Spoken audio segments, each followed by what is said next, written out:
ওকে, এখন আমি এক্সাম্পল 16.2 দেখাবো, ঠিক আছে? তো এটা ইম্পর্টেন্ট আছে, ওই পার্সপেক্টিভের সাথে একটা রিলেটেড 24 নাম্বার এক্সারসাইজটার সাথে রিলেটেড, ওটা মনে হয় কোন ব্যাচের কোশ্চেনও জানি আসছিল। এই তো এখানে বেসিক্যালি মডিগ্লিয়ানি মিলারের প্রপোজিশন 1, প্রপোজিশন 2টা প্রুফ করছে বেসিক্যালি, কাইন্ড অফ প্রুফ করা। এখানে দেখাবো আমি আছে জিনিসটা বুঝাই আগে, তখন বুঝতে পারবা। বেশি লম্বা ক্লাস নিব না, শর্টকাটে জাস্ট ছোটখাটো যেসব জিনিস আছে, আর আমারও কিছু কাজ আছে, তো ওই জিনিসগুলো দেখাই নিব, ঠিক আছে? মানে ওই দিন যদি আমি ব্যস্ত না থাকতাম আমি এক বসেই শেষ করে ফেলতাম। আচ্ছা, জিনিসটা বলতে চাচ্ছিলাম যে এক্সাম্পল 16.2, ঠিক আছে? সেটা আগে আমি দেখাই। এখানে স্যার যেটা দাগায় কি অবস্থা করে রাখছে। আচ্ছা, এখানে লেখা আছে তোমার কি, লুটেরান মোটরস, আমি একটু পড়ি। Lutheran motors, an all equity firm has expected earnings of $10 million per year in perpetuity, ঠিক আছে? তো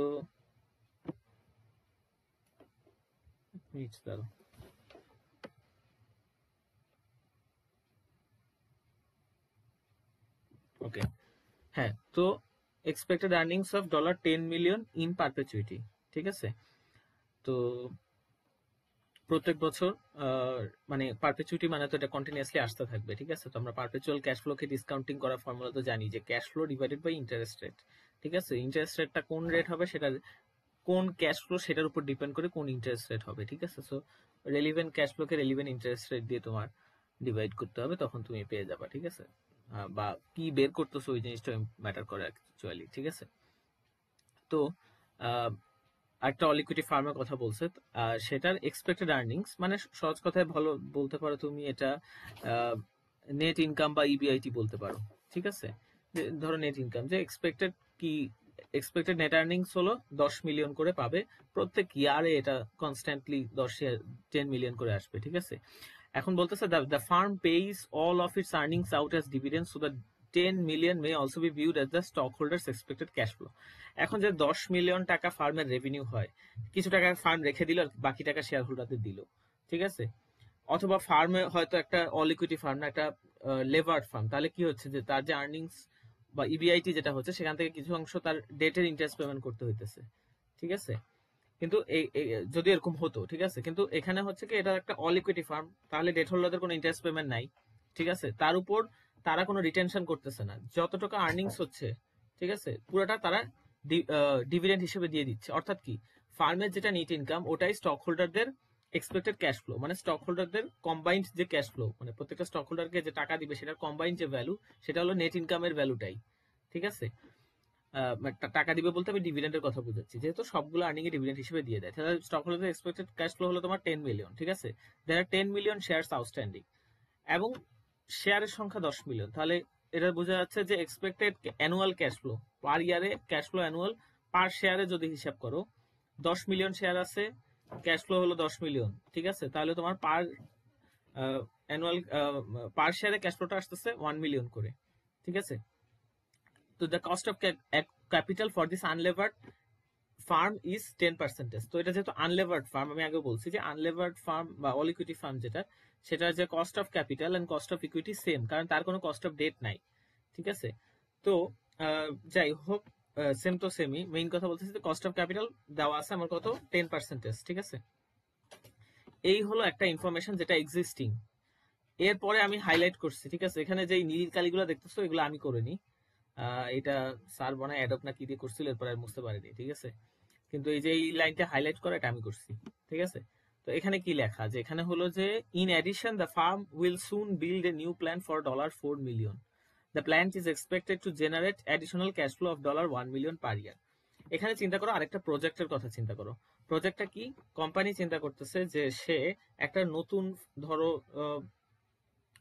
নতুন একটা ফ্যাক্টরি, অন্য একটা লোকেশনে নতুন একটা ফ্যাক্টরি বিল্ড করবে, ঠিক আছে? অথবা ফ্যাক্টরি না হোক, তাদেরই একটা শাখা নতুন একটা লোকেশনে সে বিল্ড করবে, ঠিক আছে? তো এরকম আর কি, সে একটা নতুন একটা প্রজেক্ট যেটার কস্ট হলো 4 মিলিয়ন লাগবে ওটা বানাইতে, ঠিক আছে? তাহলে এটার পেছনে ইনভেস্টমেন্ট যাবে 4 মিলিয়ন টাকা।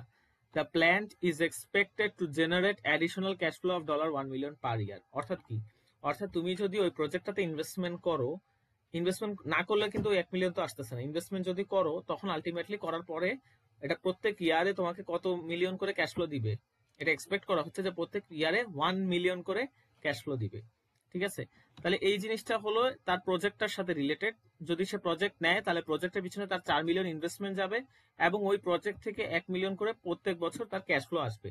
ঠিক আছে, আর এইটা হলো তার এক্সিস্টিং ফার্ম, এগুলো তো এক্সিস্টিং ফার্মেরই বলা হয়েছে যে এক্সপেক্ট করতেছে 10 মিলিয়ন করে পার ইয়ারে আর্নিংস হবে। ঠিক আছে, তাহলে পার স্টক হোল্ডার মানে পার শেয়ারে হিসাব করলে সেটা $1 করে পাবে পার শেয়ার, যে অ্যানুয়াল ক্যাশ ফ্লো। ঠিক আছে, তো এই যে ছকটা, এই ছকে কিছু না, আমি যা এখানে যা লেখছে এটাকে একটু সামারাইজ করা হয়েছে, মানে এটাকেই লেখছে। ঠিক আছে, তো এটা আলাদা করে আমি পড়তেছি না।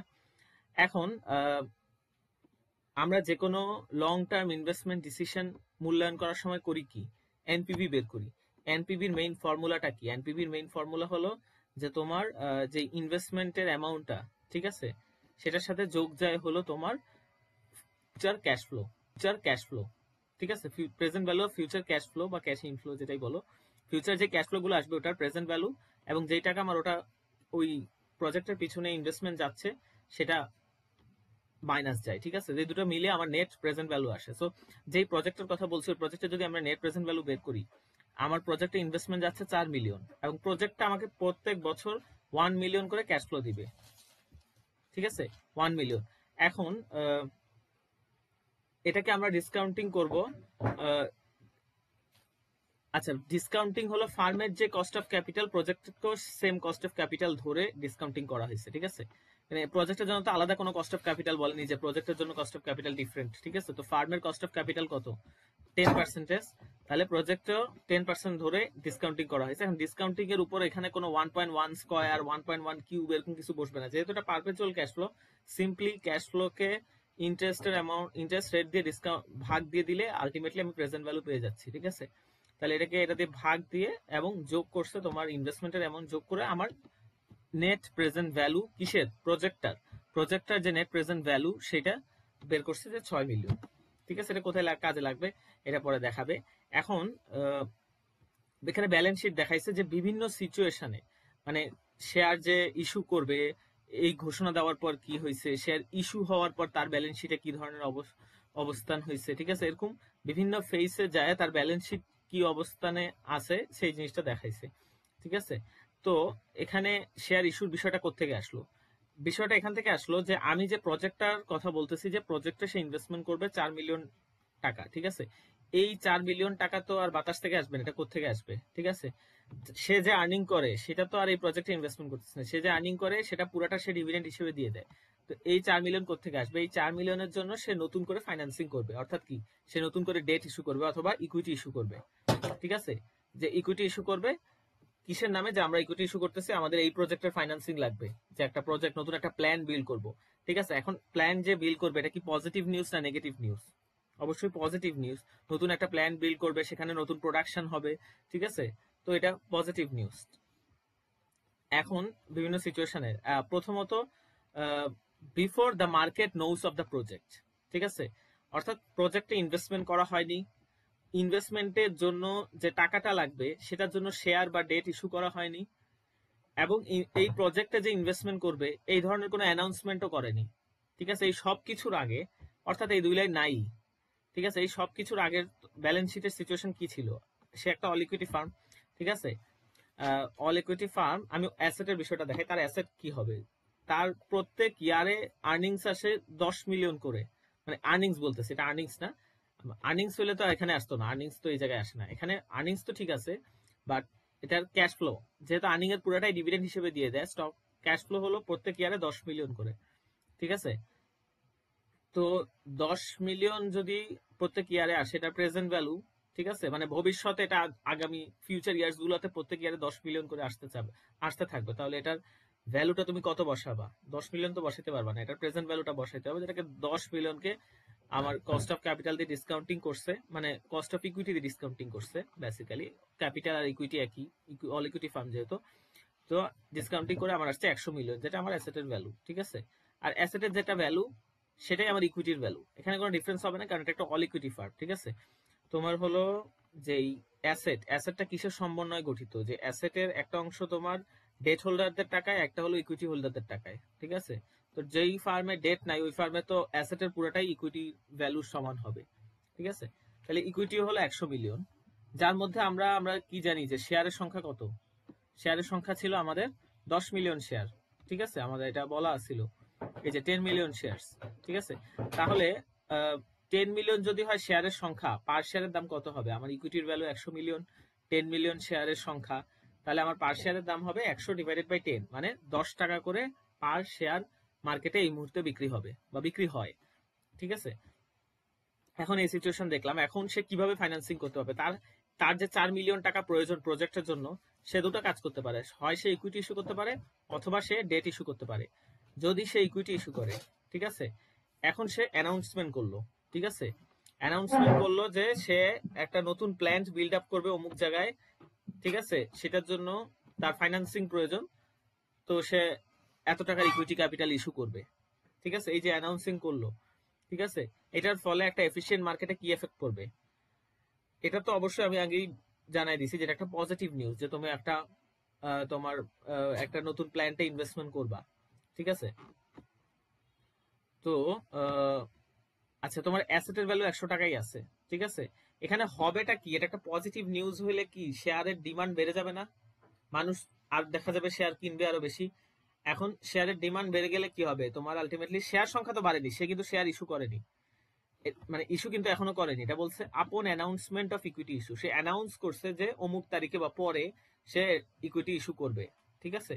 তাহলে এই যে অ্যানাউন্সমেন্ট করছে, এর ফলে আলটিমেটলি অ্যানাউন্সমেন্ট তো শুধু এমনি এমনি করেনি, সেটা জানাই দিছে টু কনস্ট্রাক্ট প্ল্যান্ট ইস্যু করার জন্য, ঠিক আছে, প্ল্যান্ট বিল্ড আপের জন্য, ঠিক আছে? তো এই যে প্ল্যান্টে ইনভেস্টমেন্ট করবে, এটা একটা পজিটিভ নিউজ, এটার কারণে আলটিমেটলি দেখা যাচ্ছে মানুষের ডিমান্ড বেড়ে গেছে, কিন্তু বাজারে শেয়ারের সংখ্যা সেম, এখনো শেয়ার ছাড়েনি। তাহলে আলটিমেটলি কি হবে? শেয়ারের ডিমান্ড বাড়ার ফলে শেয়ারের প্রাইস বেড়ে যাবে, ঠিক আছে? তো প্রাইসটা কেমনে বাড়বে এই জিনিসটা যদি দেখতে চাও, যে প্রাইস কত বাড়বে, ঠিক আছে, মানে তোমার অ্যাসেটটাই, সহজ কথায় বললে অ্যাসেটের ভ্যালুই বেড়ে যাবে, ঠিক আছে? দেখো তোমার অ্যাসেট তো ওল্ড অ্যাসেট বলা হচ্ছে তোমার এই যে এই পুরো অংশকে তোমার এখানে ওল্ড অ্যাসেটের ইনফরমেশন বলা হচ্ছে, তোমার এর পরেরটা তো নতুন প্রজেক্টে ইনভেস্টমেন্ট করতেছো সেটা। আর এই যে তোমার 10 মিলিয়ন করে আর্নিংস আসে, এটা হলো ওল্ড অ্যাসেট থেকে, অর্থাৎ ওল্ড যেই শাখাগুলো আছে, হ্যাঁ, বা ওল্ড যে ফ্যাক্টরি আছে সেখান থেকে যে জিনিসটা ইনকামটা আসতেছে বা ক্যাশ ফ্লোটা আসতেছে, ঠিক আছে? ওল্ড অ্যাসেটের ভ্যালু আমরা বের করছিলাম 100 মিলিয়ন। এখন আমার যেই এনপিভি, প্ল্যান্টের এনপিভি আমরা কত বের করছিলাম? 6 মিলিয়ন বের করছিলাম, ঠিক আছে? প্ল্যান্টের এনপিভি যত অ্যামাউন্ট, অ্যাসেটটা টোটাল, মানে ইকুইটির ভ্যালু টোটাল অত অ্যামাউন্টে বেড়ে যাবে, ঠিক আছে? এর চেয়ে বেশিও না, এর চেয়ে কমও না, যদি এটা একটা এফিসিয়েন্ট মার্কেট হয়, ঠিক আছে?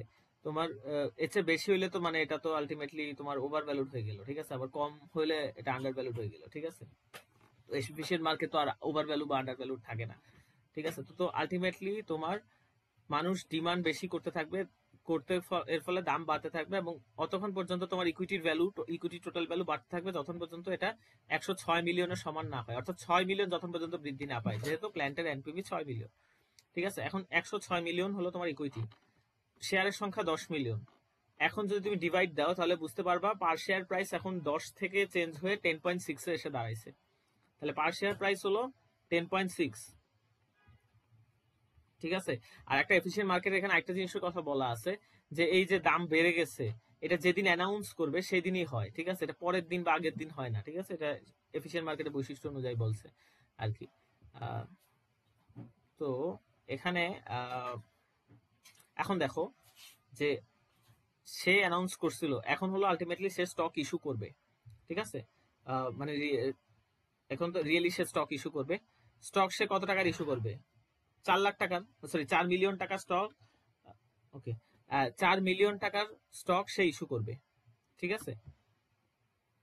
আচ্ছা, এই 100 অ্যাসেটে আর এই 6 মিলিয়ন অ্যাসেটে এই এই দুইটা জিনিস তো অলরেডি দেখায় ফেলছি, ঠিক আছে? এখন নতুন যে এফেক্টটা হবে, যখন সে শেয়ারটা ইস্যু করতেছে, বাজারে ছাড়তেছে, ঠিক আছে, তখন শেয়ার বাজারে যদি তার যেহেতু 4 মিলিয়ন টাকা প্রয়োজন, সে 4 মিলিয়ন টাকার শেয়ার বাজারে ছাড়বে, তাহলে ওই শেয়ার ইস্যু করার ফলে সে 4 মিলিয়ন টাকা তার ব্যাংক অ্যাকাউন্টে চলে যাবে, ঠিক আছে, মানে সে টাকাটা পাচ্ছে, ঠিক আছে? তাহলে 4 মিলিয়ন এটা ব্যাংকে চলে যাবে, proceeds from new issue of stock, ঠিক আছে?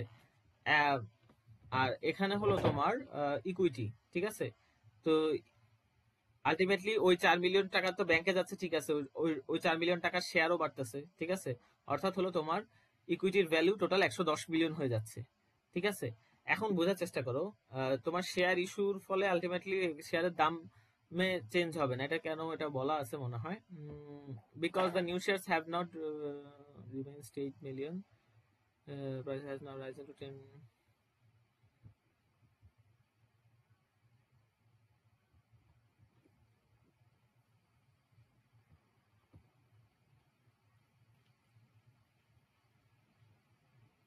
এই যে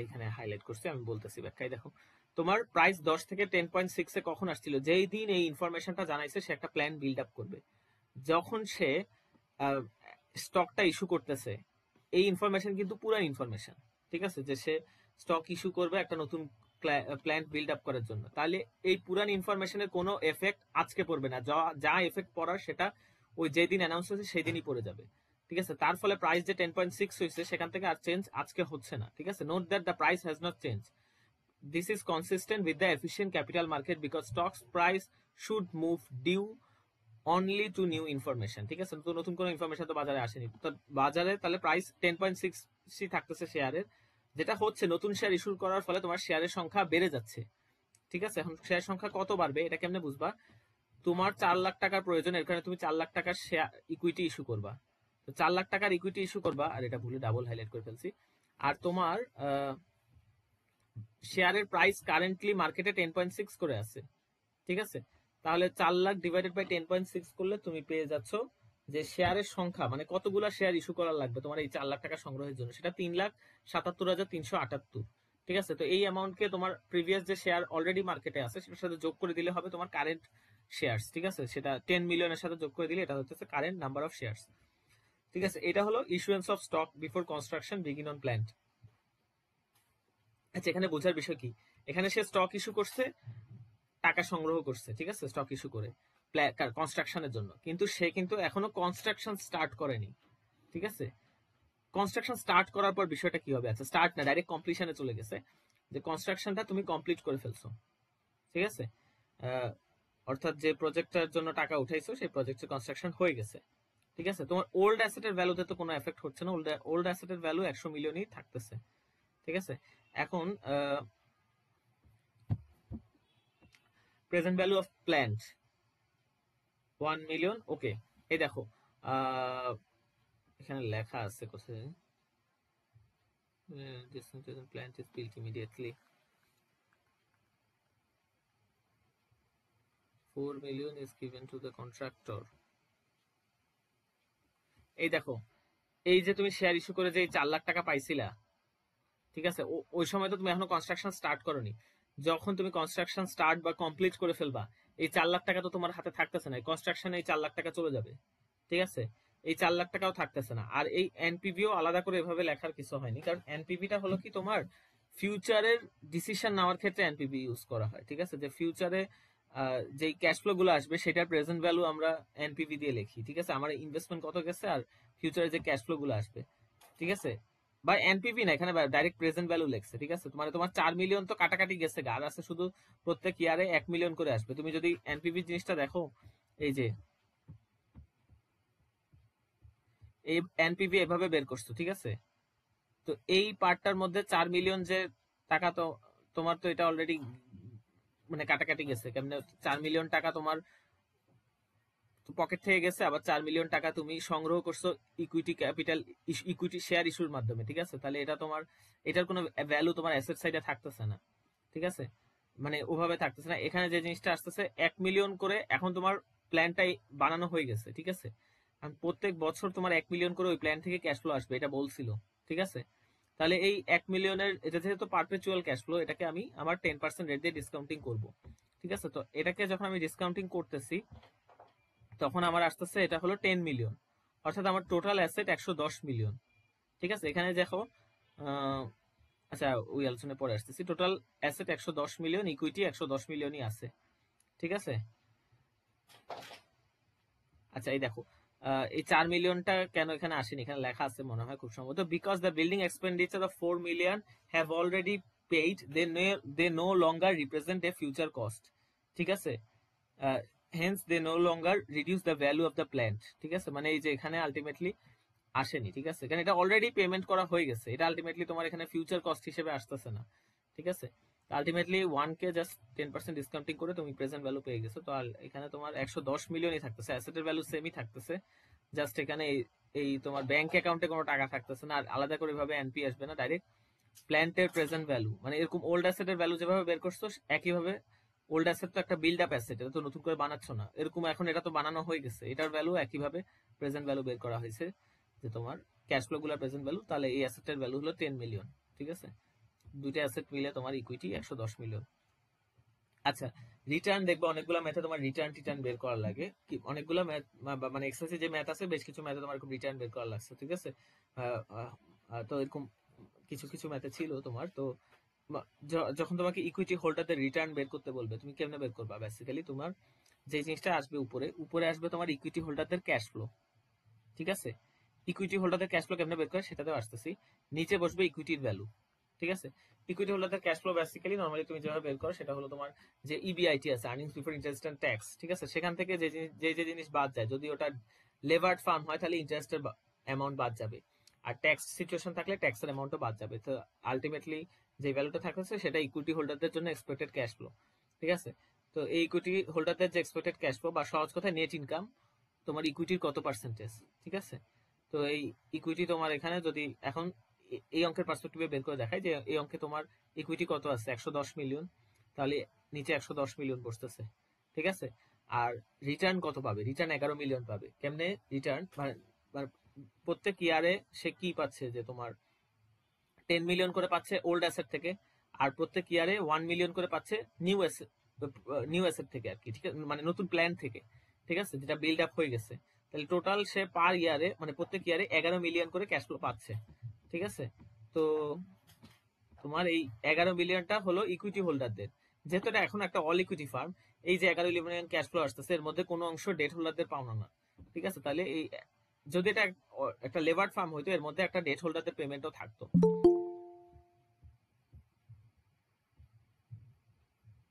কি হলো? তো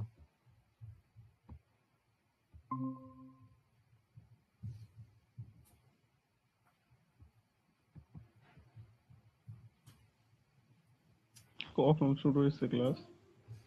6:30। তো তোমার ডেট হোল্ডারদের পেমেন্টও থাকতো আর কি সেক্ষেত্রে। যাই হোক, তাহলে আমি যদি এখন আমি যে সিচুয়েশনটা দেখাইলাম সেটা হলো সে যদি ইকুইটির মাধ্যমে ফাইন্যান্সিং করতো তাহলে তার রিটার্ন কত হইতো? 10% হইতো, ঠিক আছে, আর সিচুয়েশনটা তার কি হয়েছে এটা জিনিসটা দেখাইছি, যে রিটার্ন তার আসতো, অর্থাৎ এই জিনিসটা সহজ কথা যদি বলি, এটা রিটার্ন অন ইকুইটি বা এক্সপেক্টেড ইকুইটি, এটা আর ও বলতে পারো, আমরা যে আরও শিখি আর কি, ঠিক আছে, আরো যে দুটো জিনিস খেয়াল আরো আছে আর ইউ আছে, ঠিক আছে, আর এটা কি এক্সপেক্টেড রিটার্ন, ঠিক আছে, on equity of equity holders on a levered firm, ঠিক আছে, একটা লেভার্ড ফার্মে ইকুইটি হোল্ডাররা যে রিটার্ন এক্সপেক্ট করে সেটা হলো আর ই, আর একটা আনলেভার্ড ফার্মে ইকুইটি হোল্ডাররা যেই রিটার্ন এক্সপেক্ট করে সেটাকে আর ও বলে, ঠিক আছে, যদি আগের ক্লাসটা ঠিক মতো পড়ে থাকো অথবা যদি এই চ্যাপ্টার ভালো মতো পড়ে থাকো তাহলে এই জিনিসটা অলরেডি এতক্ষণে জানা থাকার কথা, ঠিক আছে। দেন হলো তোমার ডেট ফাইন্যান্স, এখন আমি বলতেছি যদি সে ইকুইটি ফাইন্যান্সিং, ডেট অত বিস্তারিত আলোচনা করা লাগবে না, যেহেতু ইকুইটি বুঝাই দিয়েছি, ডেট দ্রুত বুঝাই দিতে পারবো। যদি সে এই 4 বিলিয়ন টাকা যে প্রয়োজন হয়েছে সেটা যদি ইকুইটির মাধ্যমে ফাইন্যান্সিং না করে ডেটের মাধ্যমে ফাইন্যান্সিং করে, সেক্ষেত্রে বিষয়টা কি হতো? ঠিক আছে, তো সেক্ষেত্রে জিনিসটা হতো যে আপন অ্যানাউন্সমেন্ট, সে অ্যানাউন্সমেন্ট করছে, প্রথমত অ্যানাউন্সমেন্টের পূর্বে তো কোনো চেঞ্জ হচ্ছেই না, কারণ সে তো ডেট ফাইন্যান্সিং এর মাধ্যমে করবে না ইকুইটি ফাইন্যান্সিং এর মাধ্যমে সংগ্রহ করবে, এই ধরনের কোনো অ্যানাউন্সমেন্টই করেনি, তাহলে তো অ্যানাউন্সমেন্টের আগের যে ব্যালেন্স শিট সেটা সেমই থাকতেছে। যখন সে অ্যানাউন্সমেন্ট করবে যে সে ডেটের মাধ্যমে 4 মিলিয়ন টাকা সংগ্রহ করবে নতুন প্রজেক্টের জন্য, তখন কি এফেক্টটা পড়বে? ঠিক আছে, তো এখানে দেখো এই সাইড কিন্তু সেমই আছে, আচ্ছা দুই সাইডই সেম আছে, সে অ্যানাউন্সমেন্ট করছে কিন্তু এখনো কিন্তু ডেট ইস্যু করেনি, ঠিক আছে, তো অ্যানাউন্সমেন্ট করছে, অ্যাগেইন এটা একটা পজিটিভ নিউজ, সে একটা প্ল্যান্টে ইনভেস্টমেন্ট করবে কোম্পানি, ঠিক আছে, তো একটু দাঁতটা সরাই দিই, হ্যাঁ, সে একটা প্ল্যান্টে, কোম্পানি একটা প্ল্যান্টে ইনভেস্টমেন্ট করবে, একটা পজিটিভ, মানে কোম্পানি প্ল্যান্টে ইনভেস্টমেন্ট করবে, তো এটা একটা পজিটিভ নিউজ। তো একইভাবে তাই শেয়ারের ডিমান্ড বাড়ার ফলে আলটিমেটলি তোমার শেয়ারের প্রাইস বেড়ে যাবে। ঠিক আছে, এটা 10.6 হয়ে যাবে। এতটুকু তো আগের মতোই আছে। দেন দেখো, এখন সে ডেট ইস্যু করছে। ঠিক আছে, ডেট ইস্যু করার পর, মানে কনস্ট্রাকশন স্টার্ট করেনি, ডেট ইস্যু করছে। ঠিক আছে, তো ডেট ইস্যু করার পর আলটিমেটলি কি হবে, এখানেও দেখো অলমোস্ট সেম 106। ঠিক আছে, চারও সেম আছে, জাস্ট আগেরটা ছিল প্রসিড ফ্রম মনে হয় ইকুইটি ইস্যুয়েন্স, এখন লেখা আছে প্রসিড ফ্রম ডেট ইস্যুয়েন্স, বা ডেট ইস্যু করে যে টাকাটা পাইছে সেই টাকাটা লেখছে এখানে। আর এখানেও সেম অলমোস্ট, জাস্ট ওখানে হয়েছিল তোমার 110 মিলিয়ন পুরোটা ইকুইটিতে লেখা ছিল, এখানে 106 ইকুইটিতে, ডেটের অ্যামাউন্টের ঘরে 4 মিলিয়ন বসাইছে। ঠিক আছে, দেন হলো কমপ্লিশন, প্ল্যান্ট কমপ্লিশন হওয়ার পর কি। ঠিক আছে, তো একই কাহিনী, ওই 106 4 110 একই রকম আছে, জাস্ট এই 110-এর মধ্যে 106 ইকুইটিতে, 4 হলো ডেটে আছে, আর বাকি সব সেম আছে। ঠিক আছে, এখন ডিফারেন্সটা কোথায় হচ্ছে, ডিফারেন্স হচ্ছে যে যখন তুমি return, expected return of equity holders, এই জিনিসটা বের করছিল, আগের বার আসছিল তোমার 10%, যখন সে ইকুইটির মাধ্যমে ফাইন্যান্সিং করছে, তখন ইকুইটি হোল্ডারদের এক্সপেক্টেড রিটার্ন আসছিল 10%। এখন যদি আমি ইকুইটি হোল্ডারদের এক্সপেক্টেড রিটার্ন বের করতে চাই, আমি কি বলছি, ফর্মুলাতে কি হবে, নিচে বসবে ইকুইটির ভ্যালু, এখানে ইকুইটির ভ্যালু কত, 106, এখন তো 110 না, তাহলে আমার নিচে বসবে ইকুইটির ভ্যালু, উপরে কি বসবে বলছি, উপরে বলছি ইকুইটি হোল্ডারদের জন্য যে টাকাটা, ইকুইটি হোল্ডারদের এক্সপেক্টেড ক্যাশ ফ্লো, যে টাকাটা ইকুইটি হোল্ডারদের জন্য থাকে, তাহলে প্রত্যেক ইয়ারে সে কি কি ক্যাশ ফ্লো পাচ্ছে, পুরান অ্যাসেট থেকে 10 লাখ পাচ্ছে, নতুন 10 মিলিয়ন পাচ্ছে, নতুন অ্যাসেট থেকে 1 মিলিয়ন করে পাচ্ছে প্রত্যেক ইয়ারে, তাহলে টোটাল 11 মিলিয়ন সে ক্যাশ ফ্লো, ক্যাশ ইনফ্লো আসতেছে। আবার প্রত্যেক ইয়ারে যেহেতু সে ডেট নিছে, তাহলে ওই ডেটের অ্যামাউন্টের উপর যে ইন্টারেস্ট পেমেন্ট, প্রত্যেক ইয়ারে ওই নির্দিষ্ট অ্যামাউন্ট ইন্টারেস্ট পেমেন্ট দেওয়া লাগতেছে, তাহলে এক্ষেত্রে তার প্রত্যেক ইয়ারে ক্যাশ ফ্লো 11 মিলিয়ন না, তার প্রত্যেক ইয়ারে ক্যাশ ফ্লো 10.76 মিলিয়ন। ঠিক আছে, তো এই ইকুইটি হোল্ডারদের এক্সপেক্টেড ক্যাশ ফ্লো। ঠিক আছে, তো এইখানে আমি ইকুইটি হোল্ডারদের এক্সপেক্টেড ক্যাশ ফ্লো বসাইলাম, এখন আমার আসছে 10.15%। তাহলে এই এক্সাম্পলটা থেকে কি শিখতে পারলাম, যে জিনিসটা শিখতে পারছি বেসিক্যালি সেটা হলো যে তোমার একটা লেভার্ড ফার্ম, ঠিক আছে, এখানে যখন সে প্রথমত সে একটা অল ইকুইটি ফার্মই ছিল, কিন্তু তার যখন একটা টাকার প্রয়োজন হয়েছে নতুন প্ল্যান্ট বিল্ড আপ করার জন্য, তখন সে যদি ইকুইটির মাধ্যমেই ইস্যু করে তাহলে তো সে আনলেভার্ডই থাকতেছে, কিন্তু সে যদি ডেটের মাধ্যমে টাকাটা সংগ্রহ করে তাহলে সে একটা লেভার্ড ফার্মে পরিণত হয়ে যাচ্ছে। ঠিক আছে, তো লেভার্ড ফার্মের ইকুইটি হোল্ডার্সরা বেশি রিটার্ন এক্সপেক্ট করে, এটা একবার বলছি কেন, কারণ হলো ওরা যেহেতু রিস্ক বেশি। ঠিক আছে, কারণ ডেট হোল্ডারদের আগে পেমেন্ট করতে হয়। ঠিক আছে, কোম্পানি ভালো আর্নিং করুক আর খারাপ আর্নিং করুক, ঠিক আছে, তো আর কোম্পানি আর্নিং কম করলে তাহলে ইকুইটি হোল্ডাররা টাকা কম পাবে বা নাও পাইতে পারে, এর কারণে একটা রিস্ক থাকে, রিস্কের কারণে ইকুইটি হোল্ডাররা লেভার্ড ফার্মে বেশি রিটার্ন এক্সপেক্ট করে, অথবা লেভারেজ যত বেশি হবে ইকুইটি হোল্ডারদের এক্সপেক্টেড রিটার্ন বা কস্ট অফ ইকুইটি তত বেশি। ঠিক আছে, তো এই জিনিসটা কিন্তু আমরা যে ফর্মুলা শিখাইছি প্রপোজিশনের ফর্মুলা নাম্বার 2, ঠিক আছে, নো ট্যাক্স সিচুয়েশনে, ঠিক আছে, যেহেতু এখানে নো ট্যাক্সের কোনো কথা বলা নাই অঙ্কে, তো সেই যে ফর্মুলাটা ছিল এটা কি ছিল, যে আর ই অথবা আর এস ইকুয়ালস টু, এটা হলো লেভার্ড ফার্মের রিটার্ন, ঠিক আছে, আর এটা হলো আনলেভার্ড ফার্মের ইকুইটি হোল্ডারদের রিটার্ন, দুইটা ইকুইটি হোল্ডারদের রিটার্ন। আরো তো বললামই, এই যে আরো, আর আর বি এটা হলো ডেটের পেমেন্ট, কস্ট অফ ডেট। ঠিক আছে, তো এই জিনিসটা যদি আমি দেখি, এখানে আমার যে 10.15% এটা আমি এই পাশে বসাইলাম, আর এই পাশে যে ভ্যালুগুলা, ওই 10% আসছিল আমার যখন আমি ইকুইটির মাধ্যমে ফাইন্যান্সিং করি, তো এখানে আমি 10% বসায়, আর যদি বাকি ভ্যালুগুলা বসায় করি, দেখা যাচ্ছে আমার left and right hand side মিলে যাচ্ছে। ঠিক আছে, অর্থাৎ আমার যে এটা আলটিমেটলি আমি দেখতে পাচ্ছি যে প্রপোজিশনে যে ফর্মুলাটা দেখানো হয়েছে ওই জিনিসটা কিন্তু এখানে রিফ্লেকশন পাওয়া যাচ্ছে। ঠিক আছে, যেটা সত্য। ঠিক আছে, তো এই রিলেটেড একটা ম্যাথ তোমার হলো এক্সাম্পল, সরি এক্সারসাইজ, এক্সারসাইজ 24, এটা কোন ইয়ারে জানি আসছিল প্রিভিয়াস কোশ্চেনে,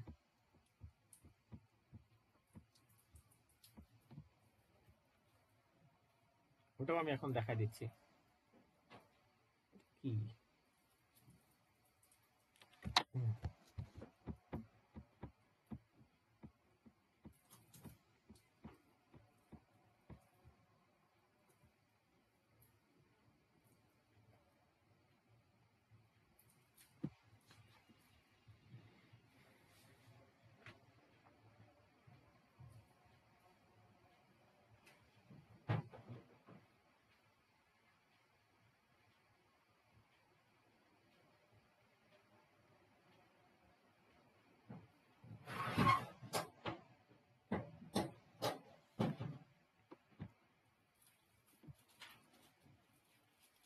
আচ্ছা, আজান দিচ্ছে, 1 মিনিট ওয়েট করো, আমি স্টার্ট করতেছি।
ওকে, আমি 24 নাম্বার ম্যাথটা দেখাচ্ছি।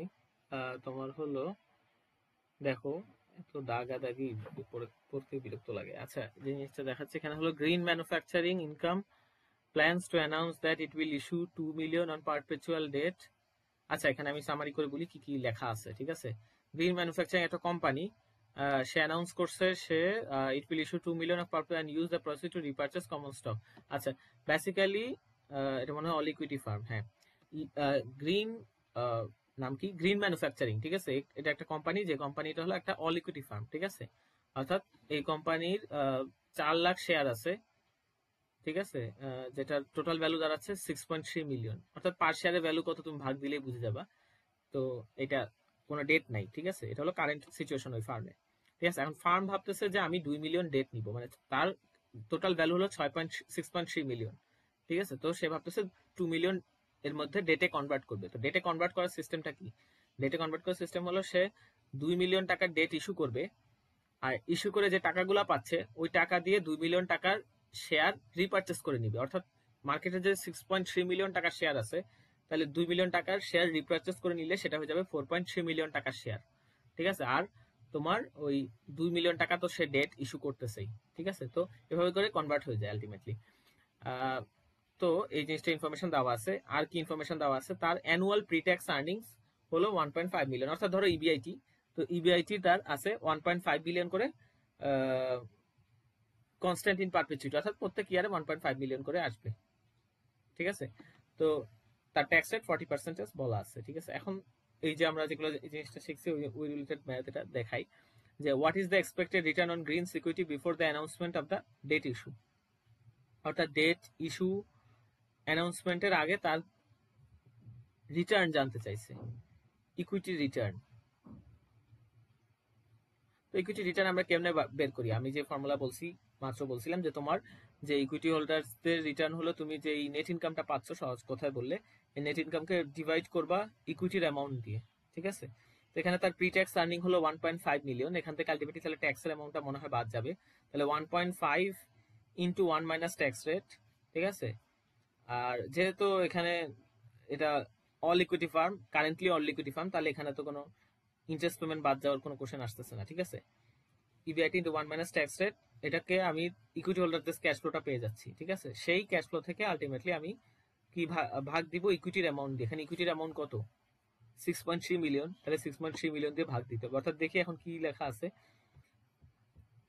এটা তোমার 24 না, সলিউশনে দেখি।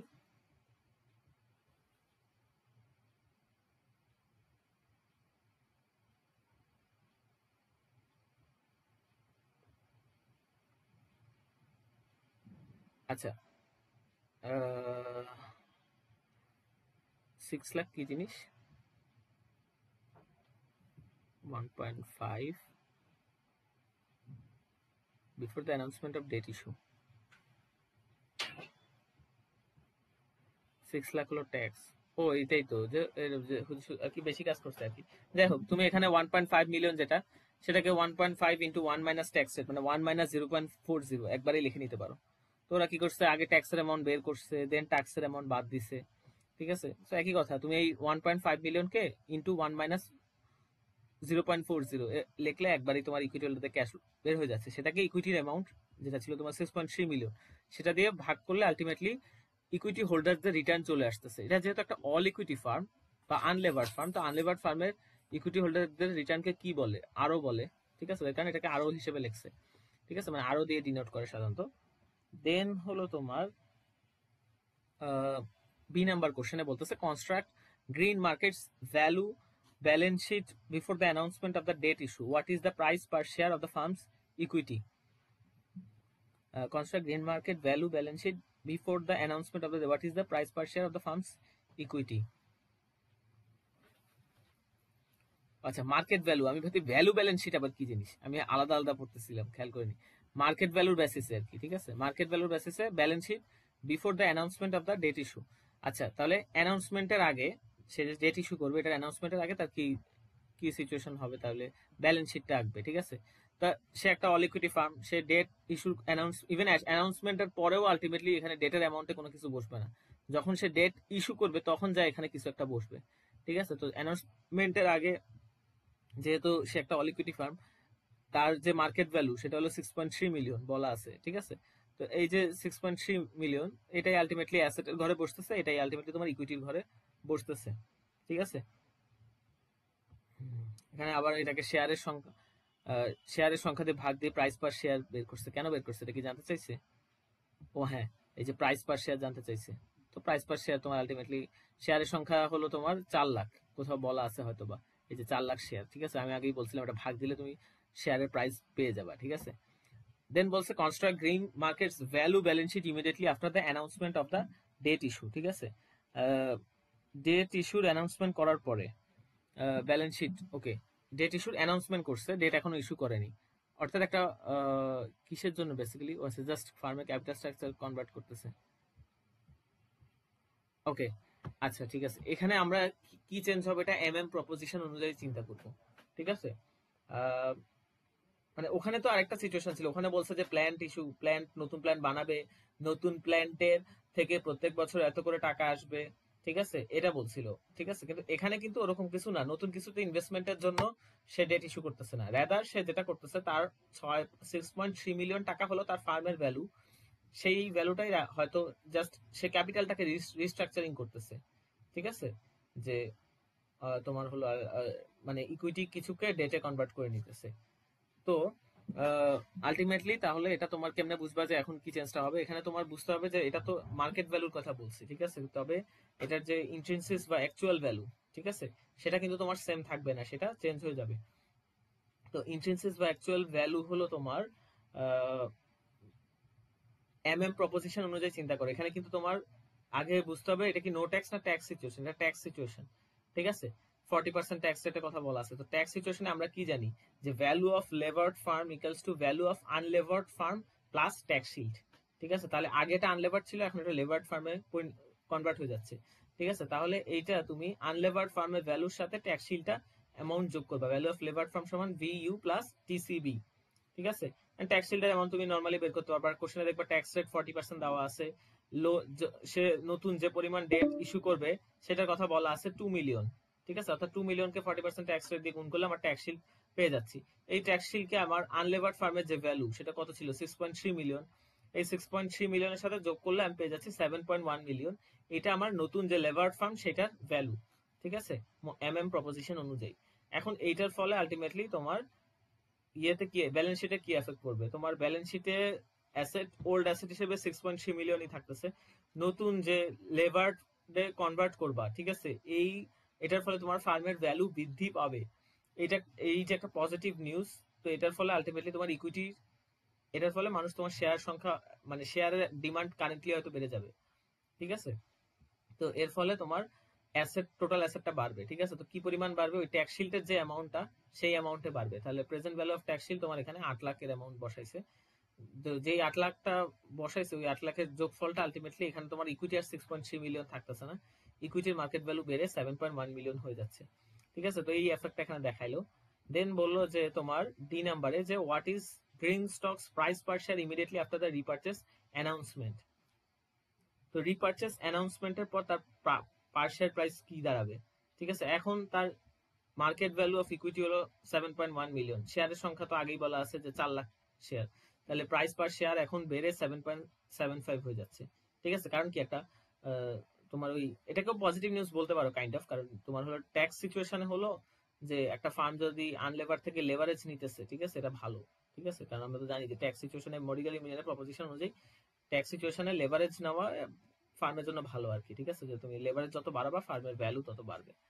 ঠিক আছে, তো এটা প্রপোজিশন অনুযায়ী আর কি বেসিক্যালি তোমার কি জানি দেখা যাচ্ছিলাম। তো প্রাইস পার শেয়ার এই অ্যানাউন্সমেন্টের পূর্বে ছিল 15.75। ঠিক আছে, তো যখন এই নিউজটা অ্যানাউন্সমেন্ট করছো যে তুমি ডেট ইস্যু করবা, ঠিক আছে, তো এই নিউজের পরে আলটিমেটলি তোমার প্রাইস পার শেয়ার হয়ে গেছে 17.75। ঠিক আছে, দেন হলো তোমার নাম্বার কোশ্চেনটা যে হাউ মেনি শেয়ারস, আচ্ছা দেখি এখানে তো গিয়েছে কি লেখা আসছে 13 মিনিটস, সমস্যা নেই।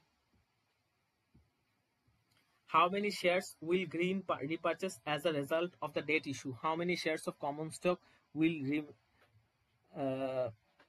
আচ্ছা আগে প্রথম লাইনের ব্যাখ্যা আসি। উইল রিমেইন আফটার দ্য, আচ্ছা প্রথম দুই লাইন এইটা হলো তোমার যদি তোমরা এক নাম্বার যে এসডব্লিউ দিছিলাম এক নাম্বারটা করে থাকো, এক নাম্বার ব্যাখ্যা, তাহলে এটা নিজেই পারার কথা। এখানে আলাদা করে এখানে ওই ম্যাথের সাথে তেমন কিছু না। এটা হলো তোমার দেখো সে 6.3 মিলিয়ন যে তার ভ্যালু, ঠিক আছে, এর মধ্যে সে 2 মিলিয়ন টাকার ডেট ইস্যু করতেছে। ঠিক আছে, মানে অর্থাৎ কি সে, আমি বলি 6.3 মিলিয়ন যে ভ্যালু আছে এর মধ্যে সে 2 মিলিয়ন ভ্যালুকে আলটিমেটলি সে ইকুইটি থেকে ডেটে কনভার্ট করবে। এটার উপায় কি? এটার উপায় হলো ডেট, সে 2 বিলিয়ন টাকার ডেট ইস্যু করবে, ডেট ইস্যু করে যে টাকা পাচ্ছে সেই টাকা দিয়ে 2 মিলিয়ন টাকার শেয়ার সে রিপারচেস করে নিবে। ঠিক আছে, তো আলটিমেটলি এখানে কি জানতে চাইছে, যে এখানে জানতে চাইছে যে কই গেল, how many shares repurchase as a result of the debt issue, অর্থাৎ সে 2 মিলিয়ন টাকার শেয়ার রিপারচেস করবে। তো 2 মিলিয়ন টাকার শেয়ার রিপারচেস করলে তার এক্স্যাক্টলি কতগুলো শেয়ার রিপারচেস করতে হবে? 2 মিলিয়ন টাকা যদি সে আচ্ছা এখানে তাহলে আলটিমেটলি দেখো 2 মিলিয়ন, ঠিক আছে, তো এখানে তোমার শেয়ারের প্রাইস এই অ্যানাউন্সমেন্টের পর কত দাঁড়াইছিল? 17.75। ঠিক আছে, এখন তুমি কারেন্টলি মার্কেটে তোমার কোম্পানির শেয়ারের প্রাইস 17.75, এখন তুমি 2 মিলিয়ন টাকার শেয়ার রিপারচেস করে নিতে চাচ্ছ। ঠিক আছে, তো এটা আলটিমেটলি তোমার টোটাল কয়টা শেয়ার কিনতে হবে, এই যে এখানে অ্যামাউন্ট চলে আসছে যে এতগুলো শেয়ার তোমার কিনতে হবে। ঠিক আছে, তো এতগুলো শেয়ার যদি তুমি কিনো, হ্যাঁ, অর্থাৎ তাহলে তোমার একটা ফার্ম, ধরো একটা ফার্মে 100টা ইকুইটি শেয়ার ছিল।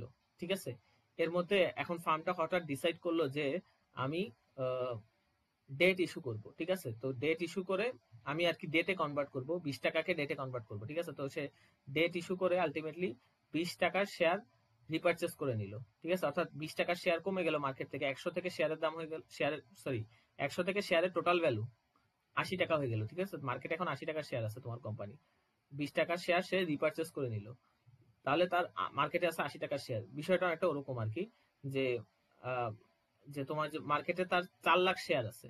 ঠিক আছে, তো সে যদি 112 শেয়ার রিপারচেস করে নেয়, ঠিক আছে, তাহলে এটা মানে ডেটে কনভার্ট করার পর তাহলে তোমার শেয়ার আর কত বাকি থাকতেছে? শেয়ার তাহলে বাকি থাকতেছে হলো 287, মানে এটা যে 2.87 মিলিয়ন মনে হয়, নাকি এটা তো 1 মিলিয়ন হয়নি, 0.28 মিলিয়ন, যাই হোক এটা হলো 2,87,323। ঠিক আছে, তোমার হলো এটা হলো তোমার মানে কিছু শেয়ারকে ডেটে কনভার্ট করার পর রিমেইনিং কি পরিমাণ শেয়ার থাকতেছে সেইটা হলো তুমি বিয়োগ দিয়ে পেয়ে যাচ্ছ। ঠিক আছে, তোমার এটা এই কোশ্চেনের পরের অংশে এই জিনিসটা জানতে চাইছে। ঠিক আছে, এই একই জিনিসটা এই কাজটা তুমি দেখবে 1 নাম্বার ম্যাথেও করছিলা। ঠিক আছে, দেন হলো তোমার এফ নাম্বার না, construct the market value balance sheet after the restructuring. ঠিক আছে, রিস্ট্রাকচারিং মানে ডেট ইস্যু করে ফেলছো, এখন কি হবে, মানে ব্যালেন্স শিটের অবস্থা এখন কি? তো মার্কেট ভ্যালু ব্যালেন্স শিটই জানতে চাইছে, তাহলে আমার ইকুইটির মার্কেট ভ্যালু আমি বের করি। এখন আমার যে ইকুইটি এখন আমার নতুন শেয়ারের সংখ্যা হলো 287। ঠিক আছে, এখন তো আর আগের মতো 4 লাখ শেয়ার নাই, কিছু শেয়ার রিপারচেস করে নেওয়া হয়েছে, কারেন্টলি আমার 287 শেয়ার আছে, পার শেয়ারের দাম 17.75। তাহলে আমার নতুন ইকুইটির মার্কেট ভ্যালু এই 5.1 মিলিয়ন, এই 5.1 মিলিয়ন আমি ইকুইটি বরাবর বসাইলাম, এবং হলো তোমার ডেট কত, ডেটের ভ্যালু তোমার 2 মিলিয়ন, যেটা বলাই আছে কোশ্চেনে, আর লেফট হ্যান্ড সাইড কিন্তু সেমই থাকতেছে, যোগফল তোমার 7.1 মিলিয়নই আসতেছে, যে ওল্ড অ্যাসেট 6.3 মিলিয়ন আর ট্যাক্স শিল্ডের প্রেজেন্ট ভ্যালু তোমার 8 লাখ টাকা আর কি। ঠিক আছে, তো এই হলো এফেক্টটা। দেন তোমার জি নাম্বারে এটা আলাদা করে তেমন কিছু বলার নাই, এটা হলো তোমার আরই বের করতে বলছে। মানে ফান্ড আনলেভার্ড থেকে লেভার্ড হয়ে যাওয়ার ফলে ইকুইটি হোল্ডারদের যে কস্টটা, ঠিক আছে, cost of equity of a levered fund, যেটাকে আমরা আরই বলি, সেটা বের করছে। ঠিক আছে, তো আর ওর ভ্যালুটা তোমার কোথেকে বের করছে? নিচে আর ওর ভ্যালু কি আগে বের করছি? হ্যাঁ, কোশ্চেনে বলা আছে। আর ওর ভ্যালু বের করছিলাম 0.1429। ঠিক আছে, তো ওই আর ওর মান এখানে বসাইছে। ঠিক আছে, দেন হলো এই বাকি তোমার ডেট ইকুইটি রেশিও, ডেটের ইন্টারেস্ট পেমেন্ট 6%, এইসব বসায় তোমার যে লেভার্ড ফার্মের ইকুইটি হোল্ডারদের রিটার্ন, সেটা আসছে 16.24%। ঠিক আছে, তো এই হলো তোমার এই ম্যাথটা। দেন তো দেখি কি পরিমাণ সময় আছে। ঠিক আছে,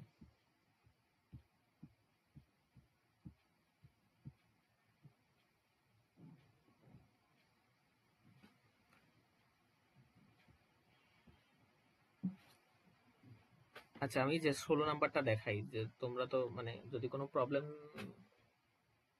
তোমাদের স্পেসিফিক কোনো এক্সারসাইজে প্রবলেম আছে যেটা চাও যে বুঝাই দিব,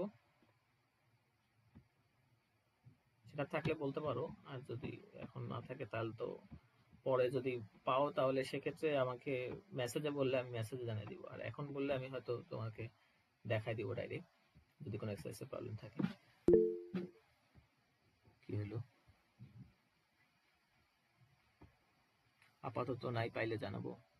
আচ্ছা ঠিক আছে।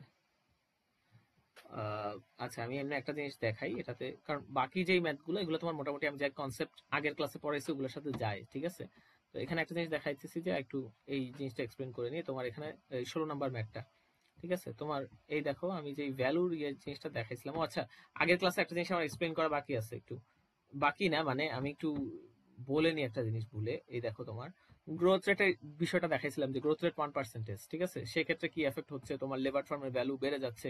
গ্রোথ রেটের কারণে তুমি কি করতেছো? এই যে ইন্টারেস্ট রেটটা, সেখান থেকে গ্রোথ রেটের ভ্যালু বাদ দিচ্ছ। ঠিক আছে, এটা আমরা জিজিএম মডেল থেকে এই ফর্মুলাটা পাই, যে আমরা জিজিএম মডেলে যেমন কি করি, যে ইন্টারেস্ট রেট থেকে গ্রোথ রেটটা বাদ দিয়ে প্রেজেন্ট ভ্যালু বের করি, তো একই কাজ করা হয়েছে। ঠিক আছে, তো এখানে আরেকটা জায়গায় এই ইন্টারেস্ট রেট থেকে গ্রোথ রেটের অ্যামাউন্ট বাদ দিছে। এটা হলো তোমার এই যে cost of equity of A lever farm যখন বের করছে, তখন এখানে কিন্তু দেখো 20% বসায়নি, এখানে কিন্তু 19% বসাইছে। অর্থাৎ 20 থেকে গ্রোথ রেটের ভ্যালু আর ওর মানটা বের করছে তোমার হলো এই গ্রোথ রেটের ভ্যালু বাদ দেওয়ার পর, দেন হলো তোমার আর ভ্যালু, এই দুই জায়গায় বসাইছে। ঠিক আছে, তো এই জিনিসটা ইনফর্ম করে রাখলাম, এটা ওই সময় ইনফর্ম করা হয়নি, আমি নিজেই খেয়াল করিনি বিষয়টা, পরে দেখছিলাম খেয়াল করছি। এটা হলো ইয়ে। আর যেটা জিনিস দেখাবো সেটা হলো তোমার এই যে তোমার ভ্যালু। ঠিক আছে, আমরা কি দেখছিলাম যে তোমার তুমি কিভাবে কিভাবে ভ্যালু বের করতে পারো, যদি একটু রিমাইন্ডার দেই। তোমার হলো ধরো তুমি লেবার ফার্মের ভ্যালু বের করবা। ঠিক আছে, তো কিভাবে বের করতে পারো? যেটা করতে পারো তুমি, যে আনলেভার্ড ফার্মের ভ্যালু বের করবা। ঠিক আছে, আনলেভার্ড ফার্মের ভ্যালুর ফর্মুলা কি? এটা হলো আনলেভার্ড ফার্মের ভ্যালুর ফর্মুলা। আনলেভার্ড ফার্মের ভ্যালু বের করে সেটার সাথে তুমি আলটিমেটলি ট্যাক্স শিল্ডের অ্যামাউন্টটা যোগ করলে তোমার লেভার্ড ফার্মের ভ্যালু চলে আসতেছে। ঠিক আছে, অর্থাৎ এখানে লিখবা EBIT into 1 minus tax divided by R zero, মানে আরও। ঠিক আছে, এটা দিয়ে তুমি আনলেভার্ড ফার্মের ফর্মুলা ইউজ করে আনলেভার্ড ফার্মের ভ্যালুটা বের করতেছো, সেটার সাথে তুমি আলটিমেটলি ট্যাক্স শিল্ডটা যোগ করে দিলে লেভার্ড ফার্মের ভ্যালু আসতেছে। আরেকটা কি হতে পারে, যে ডাইরেক্ট লেভার্ড ফার্মের এই ফর্মুলা ইউজ করলা। ঠিক আছে, যে লেবার ফার্মে EBIT into 1 minus tax divided by R WSSC, সেক্ষেত্রে তোমার ডাব্লিউএসএসসি মান জানা থাকার লাগতেছে। যদি ডাব্লিউএসএসসি মান জানা না থাকে, সেটা বের করে নিতে হবে আর কি। ঠিক আছে, এখন এমন হতে পারে ডাব্লিউএসএসসি মান বের করার জন্য তোমার আর এর মানও বের করা লাগতে পারে। এই যে আর ই, ঠিক আছে, এটার মানও তোমার আলটিমেটলি বের করা লাগতে পারে। ঠিক আছে, সো এটা তো বলছি। এখন এই জিনিসটা খেয়াল করবা, এই যে ভিএল এর ফর্মুলা, এই যে দুটো ফর্মুলা, এই দুটো যে জিনিস দেখাইছে, এটা বেসিক্যালি হলো তোমার ইন্ট্রিনসিস ভ্যালু। ঠিক আছে, অর্থাৎ একটা ফার্মের ভ্যালু কত হওয়া উচিত সেই জিনিসটা বের করানো দেখাইছি। ঠিক আছে, এটা কিন্তু মার্কেট ভ্যালু না। মার্কেটে যে ভ্যালুটা আছে সেটা কিন্তু ওভার ভ্যালুড বা আন্ডার ভ্যালুডও থাকতে পারে। ঠিক আছে, তো এই যে এর কারণে আমি বলছি যে 16 নম্বর ম্যাথটা একটু দেখাই। যে 16 নম্বর ম্যাথে যদি দেখো, এখানে কি দেওয়া আছে, যে দুটা ফার্ম, একটা হলো লেভার্ড ফার্ম, একটা আনলেভার্ড ফার্ম, দুটা ফার্মের সব বিষয় সেম, আইডেন্টিক্যাল। ঠিক আছে, সব বিষয় সেম, জাস্ট পার্থক্য হলো তাদের ক্যাপিটাল স্ট্রাকচার সেম না। ঠিক আছে, একটাতে হয়তো কোনো ডেট নাই, একটাতে ডেট আছে, এছাড়া সব বিষয় ওই দুইটা ফার্মের সেম। ঠিক আছে, ক্যাপিটাল স্ট্রাকচার বাদে। ঠিক আছে, এখন আরেকটা জিনিস বলছে, নিদার ফার্ম পে ট্যাক্সেস। ঠিক আছে, এখন বলছে যে কোন ফার্ম কেনা বেটার হবে। ঠিক ঠিক আছে, এখন দেখো দুটা ফার্মের কি কি ইনফরমেশন আছে, মার্কেট ভ্যালু আছে। দেখো যে জিনিসটা, যেই ফার্মটা লেভার্ড ফার্ম, সরি আনলেভার্ড ফার্ম, অর্থাৎ সে শুধু ইকুইটি শেয়ার তার বাজারে আছে, কোনো ডেট নাই, ঠিক আছে, তার তার আমি মার্কেট ভ্যালু কেমনে বের করবো? বাজারের যে ইকুইটির ভ্যালু, তার বাজারে আছে কোথায় এখানে আছে 4.5 মিলিয়ন শেয়ার তার বাজারে আছে, প্রত্যেক শেয়ারের প্রাইস 80 করে, 80 টাকা করে। তাহলে তার যে ভ্যালু,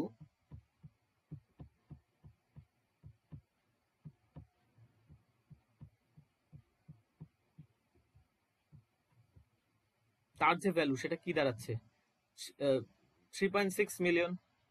ঠিক আছে, এভাবে আমি মানে এটাকে জাস্ট শেয়ারের সংখ্যা ইন্টু শেয়ার প্রাইস, এটা হলো তার মার্কেট ভ্যালু, মার্কেটে কারেন্টলি এই প্রাইস। ঠিক আছে, এখন একটা যেই ফার্মটা লেভার্ড ফার্ম, ওই ফার্মে আমি কি করতেছি, লেভার্ড ফার্মের মার্কেটের যে পরিমাণ শেয়ার আছে 2.3 মিলিয়ন শেয়ার আছে, পার শেয়ারের প্রাইস 105 টাকা করে, সেটার সাথে আমি তার যে ডেটের অ্যামাউন্ট, সেই অ্যামাউন্টটা যোগ করে দিচ্ছি, তাতেই তো আমার বেড়ে যাচ্ছে যে আমার আলটিমেটলি মার্কেটে 2.3 মিলিয়ন শেয়ার আছে, পার শেয়ারের প্রাইস 105 করে, তাহলে শেয়ারের ইকুইটির ভ্যালু হলো এত, সেটার সাথে আমার তার ডেটের ভ্যালু যোগ করে দিলে আমি লেবার ফার্মের ভ্যালু পেয়ে যাচ্ছি। এখন বলতেছে যে দুইটা ফার্ম ট্যাক্স পে করে না, কোনো ফার্মই, ঠিক আছে, অর্থাৎ নো ট্যাক্স সিচুয়েশন। এখন আমরা মডিগ্লানি মিলারের প্রপোজিশন অনুযায়ী জানি যে যদি নো ট্যাক্স সিচুয়েশনে লেবার ফার্মের ভ্যালু এবং আনলেবার ফার্মের ভ্যালু সমান হবে, ঠিক আছে, এদের মধ্যে কোনো ডিফারেন্স থাকবে না। ঠিক আছে, তো এটা হলো তাদের ইন্ট্রিনসিক ভ্যালু, সেটা হওয়া উচিত। ঠিক আছে, কিন্তু এইখানে আলটিমেটলি আমরা যেটা দেখতে পাচ্ছি যে লেভার্ড ফার্মের ভ্যালু, যেটা মার্কেট ভ্যালু, সেটা আনলেভার্ড ফার্মের মার্কেট ভ্যালু হচ্ছে কম অবস্থায় আছে, অর্থাৎ এটা আন্ডার ভ্যালুড অবস্থায় আছে। ঠিক আছে, তো তাহলে তুমি এটা এখন আলটিমেটলি বুঝতে পারতেছো যেটা আন্ডার ভ্যালুড আছে ওটা কিনা উচিত। এখন তোমাকে যদি বলে, এখানে কোশ্চেনে তোমার বুঝতে হবে, যদি কোশ্চেন যদি বলে যে কোনটা কিনা উচিত, ঠিক আছে, এখন যদি তোমার কাছে ওই টাইপের ইনফরমেশন থাকে, ধরো ইবিআইটির ভ্যালু দেওয়া আছে, আর ওর ভ্যালু দেওয়া আছে, যেসব ঠিক আছে, ওসব ইনফরমেশন দেওয়া আছে যেগুলো দিয়ে তুমি আলটিমেটলি ইন্ট্রিনসিক ভ্যালুটা বের করতে পারবা, তাহলে তখন তুমি ইন্ট্রিনসিক ভ্যালু বের করবা, বের করে দেখবা কার ইন্ট্রিনসিক ভ্যালু বেশি। ঠিক আছে, এটা যদি ট্যাক্স সিচুয়েশন হয়, বা ধরো ট্যাক্স সিচুয়েশন আনট্যাক্স বাদ দাও, ধরো দুটো কোম্পানি, দুটো আলাদা কোম্পানি, তো দেখবা কার ইন্ট্রিনসিক ভ্যালু বেশি, সেটাকে তুমি আলটিমেটলি গ্রহণ করতে বলবা। ঠিক আছে, অথবা যদি নো ট্যাক্স সিচুয়েশন হয়, তখন বলবা, যদি একই কোম্পানির হয় তাহলে নো ট্যাক্স সিচুয়েশন হলে বলবা আলটিমেটলি ভ্যালু সেমই থাকবে, আর ট্যাক্স সিচুয়েশনে হলে বলবা লেভার ফার্ম তোমার জন্য ভালো। ঠিক আছে, আর যদি এরকম হয় যে তোমার এই টাইপের ইনফরমেশন নাই, মার্কেট রিলেটেড ইনফরমেশন দেওয়া আছে, তাহলে তুমি মার্কেট ভ্যালু বের করে দেখবা।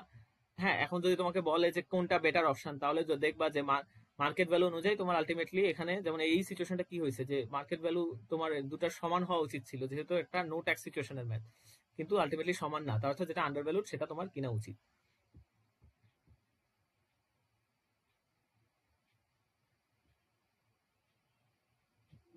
আচ্ছা, এখানে কি আরিস ছাড়া আর কেউ আছে? সেই মানে কি আমি দুইজন না? আহ, না, আর কেউ নাই তাইলে? না, কল 1 মিনিটে শেষ হয়ে যাবে, এর কারণে জিজ্ঞেস করলাম। হোমমেড লেভারেজ তো আর বোঝানো হলো না আমার, এটা শেষ, এই এক্সাম্পল বোঝানো শেষ। হোমমেড লেভারেজ বুঝাইতে আমার মনে হয় 5 মিনিট, 5-10 মিনিট লাগবে আর কি। একটা লিঙ্ক দিব আরিজ নাকি? আবার নেক্সট দিন কি এই 5 মিনিটের জন্য আবার নেক্সট দিন আরেকটা লিঙ্ক? ও আচ্ছা, নামাজে আছে, যাও যাও, ঠিক আছে ঠিক আছে।